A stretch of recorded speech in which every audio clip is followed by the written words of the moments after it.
It's important to be able to position your brand in someone's personal story. So how do we go about this? Most brands talk about themselves. Smart brands, they talk about you.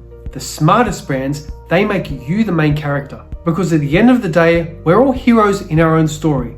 And your product, that could be a tool to help people get to their next chapter. Humans are wired for narrative. We understand life through stories, not spreadsheets.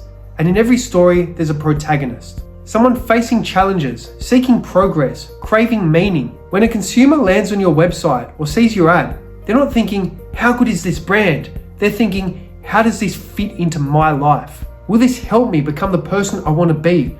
Does this solve a problem I care about? That's the lens they are using, whether they realize it or not. So if your product or your brand doesn't plug directly into their internal narrative, it gets ignored. You need to make them the hero. This is classic Joseph Campbell stuff, the American writer from the early 1900s. Your brand or your product isn't the hero, your customer is. Your role is the mentor, the guide, the tool that makes their transformation possible. To use a Star Wars analogy, think of Yoda, not Luke. Think of the gym trainer rather than the person lifting the weights. Nike doesn't sell shoes, they sell victory. They're not saying, look how good our stuff is. They're saying, you've got greatness inside of you, just do it. Apple doesn't say, we make phones. They say, you're a visionary, think different. These brands position themselves as part of the consumer's personal mythology. So how do you do it? The first thing is to identify your customers' before state. Who are they before buying from you? What's bothering them? What are their frustrations? Next is to define the after state.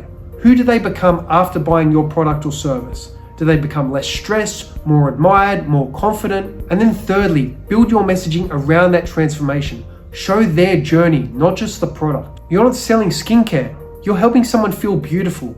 You're not selling notebooks. You're helping someone organize their chaotic life. You're not selling courses. You're helping someone become financially independent. When the consumer can see themselves in your story, that's how you win attention. When they believe that your product or service makes them a better version of themselves, that's when you earn their trust. At the deepest level, we don't just want to buy things, products, services. We want to belong to a movement, a lifestyle, a belief system. Position your brand not just as a solution, but as an identity enhancer, something that means something to people. Because if your brand fits seamlessly into their story, they won't just buy it, they will live it.